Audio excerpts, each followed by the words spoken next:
ರೈತರ ಹೋರಾಟದ ವೇಳೆ ಚಾಲಕನಿಗೆ ಥಳಿತವಾಗಿದೆ. ರಾಷ್ಟ್ರೀಯ ಹೆದ್ದಾರಿ ವೇಳೆ ನಡೆದಿರುವಂತಹ ಘಟನೆ ಇದು. ಹತ್ತರಗಿ ಟೋಲ್ ಬಳಿ ರಾಷ್ಟ್ರೀಯ ಹೆದ್ದಾರಿಯಲ್ಲಿ ಈ ಘಟನೆ ಸಂಭವಿಸಿದೆ.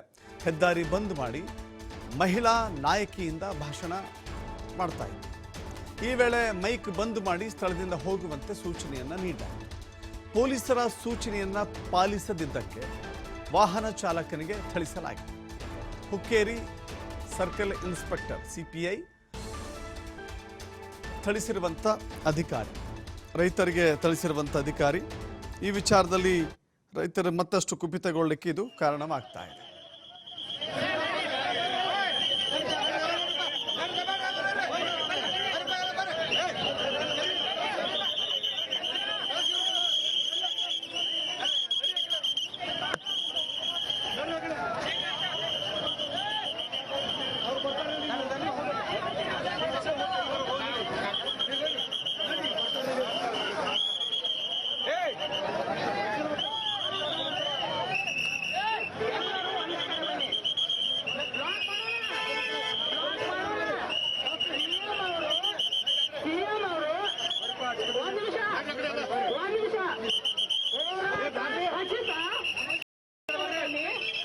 ಎಲ್ಲರೂ ಒಂದ್ ಕಡೆ ಬನ್ನಿ, ಚರ್ಚೆ ಮಾಡೋಣ. ರೈತರು ಜಗಳ ಯಾಕಂದ್ರೆ ಇದು ನಮ್ಮದು ದಿಟ್ಟ ಹೋರಾಟ.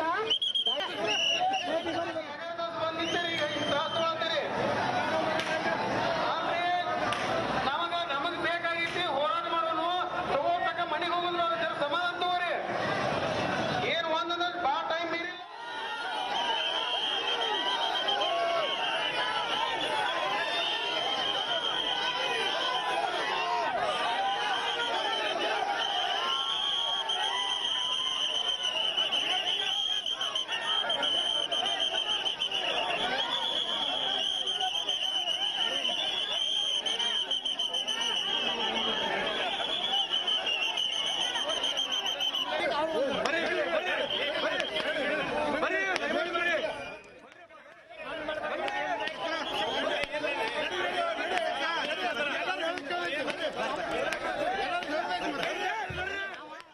ನೋಡ್ತಾ ಇದ್ದೀರಿ ದೃಶ್ಯಾವಳಿಗಳಲ್ಲಿ.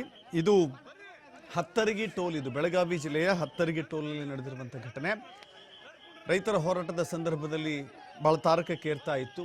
ಪೊಲೀಸರು ಮತ್ತು ರೈತರ ಮಧ್ಯೆ ವಾಗ್ವಾದವೂ ಕೂಡ ಘಟಿಸ್ತಾ ಇತ್ತು. ಈ ಸಂದರ್ಭದಲ್ಲಿ ವಾಹನವನ್ನು ರಸ್ತೆಯಲ್ಲಿ ನಿಲ್ಲಿಸಿ ಭಾಷಣವನ್ನು ಮಾಡುತ್ತಿದ್ದಂಥ ವೇಳೆ ಆ ವಾಹನವನ್ನು ಅಲ್ಲಿಂದ ತೆರವುಗೊಳಿಸಲಿಕ್ಕೆ, ಅಲ್ಲಿಂದ ಖಾಲಿ ಮಾಡಿಸಲಿಕ್ಕೆ ಪೊಲೀಸರು ಪ್ರಯತ್ನ ಪಟ್ಟಿದ್ದಾರೆ. ಆದರೆ ಪೊಲೀಸರ ಮಾತಿಗೆ ಯಾವ ಕಾರಣಕ್ಕೂ ಕೂಡ ಅವರು ಒಪ್ಪಿಕೊಂಡಿಲ್ಲ. ಈ ಸಂದರ್ಭದಲ್ಲಿ ಚಾಲಕನಿಗೆ ಥಳಿಸಿದ್ದಾರೆ. ಅಲ್ಲಿನ ಸರ್ಕಲ್ ಇನ್ಸ್ಪೆಕ್ಟರ್ ಥಳಿಸಿದ್ದಾರೆ ಅನ್ನೋ ಮಾಹಿತಿ ಇದೆ. ನೋಡಿ, ಯಾವುದೇ ಕಾರಣಕ್ಕೂ ಕೂಡ ರೈತರ ಮೇಲೆ, ಹೋರಾಟ ನಿರತ, ಪ್ರತಿಭಟನಾ ನಿರತ ರೈತರ ಮೇಲೆ ಯಾವ ಕಾರಣಕ್ಕೂ ಪೊಲೀಸರ ಪ್ರಹಾರವನ್ನು ಯಾರೂ ಕೂಡ ಒಪ್ಪೋದಿಲ್ಲ.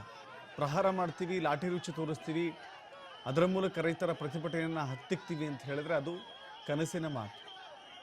ಪೊಲೀಸರು ಮನವೊಲಿಸಬೇಕೇ ವಿನಃ ಲಾಠಿ ತೋರಿಸ್ತೀವಿ ಅಥವಾ ಪ್ರಹಾರ ಮಾಡ್ತೀವಿ ಅಂತ ಹೇಳಿದ್ರೆ ಮತ್ತಷ್ಟು ಉಗ್ರ ಸ್ವರೂಪವನ್ನು ಪಡೆದುಕೊಂಡಿರುವಂಥ ನಿದರ್ಶನಗಳೇ ಹೆಚ್ಚು ಹಿಂದೆ.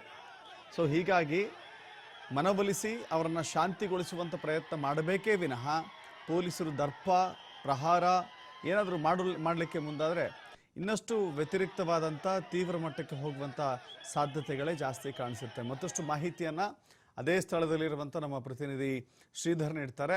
ಶ್ರೀಧರ್, ಗಮನಿಸ್ತಾ ಇದ್ದೀವಿ, ಒಂದು ಕಡೆ ಮುಖ್ಯಮಂತ್ರಿಗಳ ಸಭೆಯನ್ನು ರೈತ ಮುಖಂಡರು ಬಹಿಷ್ಕಾರ ಮಾಡಿದ್ದಾರೆ, ಇನ್ನೊಂದು ಕಡೆ ರಸ್ತೆಗಿಳಿದು ಹೋರಾಟವನ್ನು ತೀವ್ರಗೊಳಿಸ್ತಾ ಇದ್ದಾರೆ. ಜಟಾಪಟಿ ನಡೀತಾ ಇದೆ, ತಳ್ಳಾಟ ನೂಕಾಟ ನಡೀತಾ ಇದೆ. ಈ ಸಂದರ್ಭದಲ್ಲಿ ಒಬ್ಬ ಚಾಲಕನಿಗೆ ಥಳಿಸಿದ್ದಾರೆ ಎನ್ನುವ ಮಾಹಿತಿ ಕೂಡ ಇದೆ. ಸದ್ಯದ ಪರಿಸ್ಥಿತಿ ಹಂಗಿದೆ. ಜೊತೆಗೆ ವಿಧಾನಸೌಧದಿಂದ ಹೊರಬೀಳುವ ತೀರ್ಮಾನದ ಮೇಲೆ ಅವರ ಹೋರಾಟದ ನಿರ್ಧಾರ ಆಗುತ್ತೆ ಅಂತ ಹೇಳಿದ್ರೆ ಒಂದು ಆಶಾದಾಯಕವಾದ ಬೆಳವಣಿಗೆ ಆಗಬಹುದು ಅಂತ ನಿರೀಕ್ಷಿಸಬಹುದಾ ಇವತ್ತು?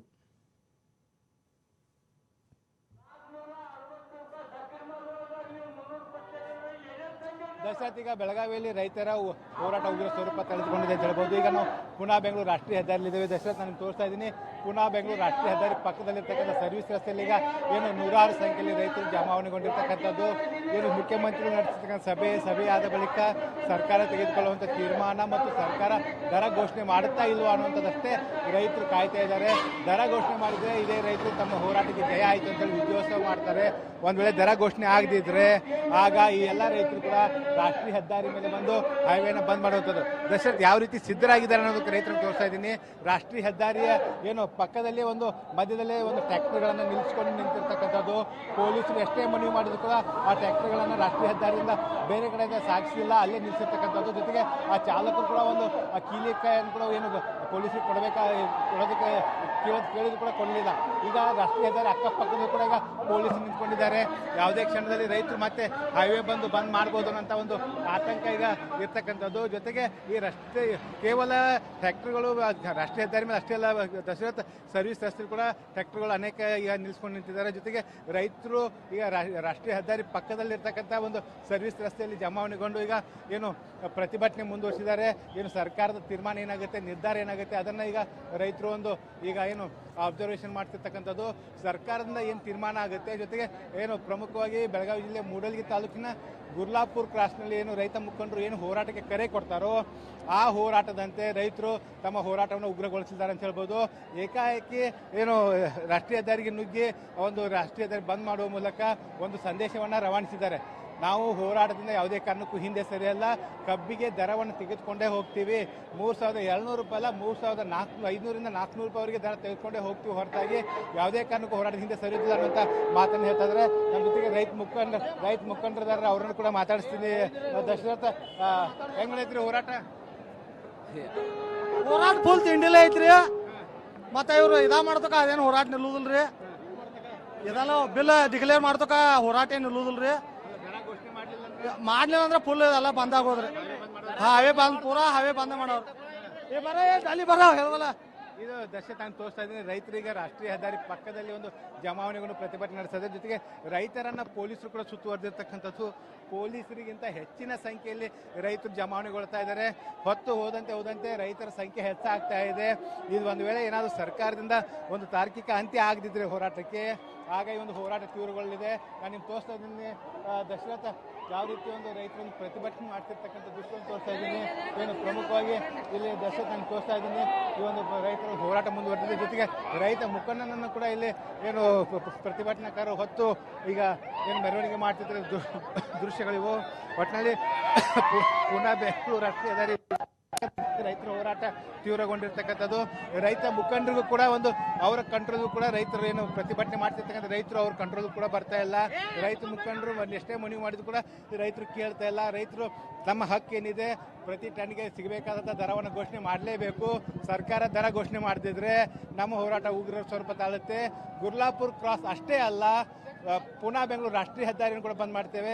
ಅದಕ್ಕಾಗಿ ಏನು ಅಗತ್ಯ ಬೇಕಾದಂಥ ಟ್ರ್ಯಾಕ್ಟರ್ಗಳು ಸೇರಿದಂತೆ ರೈತರು ಪೂರ್ತಿ ಸಿದ್ಧತೆ ಮಾಡ್ಕೊಂಡು ಬಂದಿದ್ದಾರೆ. ಕೇವಲ ಒಂದಿನದ ಪ್ರತಿಭಟನೆ ಅಲ್ಲ, ದರವನ್ನು ಪಡೆದುಕೊಂಡು ಹೋಗ್ತೇವೆ ಅನ್ನೋಂಥ ಒಂದು ನಿರ್ಧಾರದಿಂದ ರೈತರು ಬಂದಿರ್ತಕ್ಕಂಥದ್ದು. ನಮ್ಮ ಜೊತೆ ಹಿರಿಯರಿದ್ದಾರೆ ಕೇಳೋಣ. ಕಾಕ, ಏನು ಹೋರಾಟ ಮಾಡತ್ತೀರಿ? ಹಲೋ, ನಮ್ಗೆ ರೈತರ ದರ ಪ್ರೋತ್ಸಾಹನ ಇಲ್ಲ, ಅದಕ್ಕೆ ನಾವು ಹೆದ್ದಾರಿಗೆ ಬಂದೇವ. ಅವ್ರು ನಮ್ಮ ಮಾತು ಕೇಳಾನಿಲ್ಲ. ಇಲ್ಲಿ ಫ್ಯಾಕ್ಟ್ರಿ ಐತೆ, ಅಪ್ಪನ್ ಪಾಟೀಲ್ ನಾವು ಎದ್ದ ಅವ್ರ ಫ್ಯಾಕ್ಟ್ರಿ ಫೌಂಡೇಶನ್ ಹಾಕಿದವ್ರು.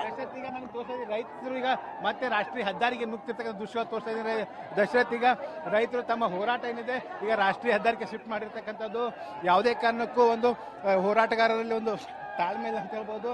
ಯಾಕಂದ್ರೆ ಸರ್ಕಾರದ ನಿರ್ಧಾರ ಬರುತ್ತೆ ಮುಂಚಿತವಾಗಿ ಈಗ ರಾಷ್ಟ್ರೀಯ ಹೆದ್ದಾರಿಯನ್ನು ರೈತರು ನುಗ್ಗಿರ್ತಕ್ಕಂಥ ದಶರಥ್ ನಾನು ತೋರಿಸ್ತಾ ಇದ್ದೀನಿ. ಪುನಃ ಬೆಂಗಳೂರು ರಾಷ್ಟ್ರೀಯ ಹೆದ್ದಾರಿಯನ್ನು ಈಗ ರೈತರು ಬಂದ್ ಮಾಡಿರ್ತಕ್ಕಂಥದ್ದು.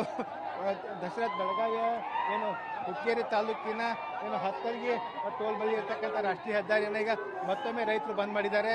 ರೈತರು ಮತ್ತು ಈ ತಮ್ಮ ಹೋರಾಟವನ್ನು ತೀವ್ರಗೊಳಿಸಿರ್ತಕ್ಕಂಥದ್ದು. ದಶರಥ್ ನಾನು ತೋರಿಸ್ತಾ ಇದ್ದೀನಿ. ಈ ಒಂದು ರೈತ ಹೋರಾಟದಲ್ಲಿ ಯುವಕರು ಹೆಚ್ಚಿನ ಸಂಖ್ಯೆಯಲ್ಲಿದ್ದಾರೆ. ರೈತ ಮುಖಂಡರ ಮಾತನ್ನು ಈ ಒಂದು ಯುವಕರು ಕೇಳ್ತಾ ಇಲ್ಲ ದಶರಥ್. ಹಾಗಾಗಿ ಈ ಯುವಕರನ್ನು ನಿಯಂತ್ರಿಸೋದೇ ರೈತ ಮುಖಂಡರಿಗೆ ಒಂದು ಹರಸಾಸಾಗಿದೆ ಅಂತ ಹೇಳ್ಬೋದು. ಮತ್ತೊಂದು ಕಡೆ ಪೊಲೀಸ್ ಅಧಿಕಾರಿಗಳು ಕೂಡ ರೈತ ಮುಖಂಡರಲ್ಲಿ ಮನವಿ ಮಾಡ್ಕೋತಾ ಇದ್ದಾರೆ.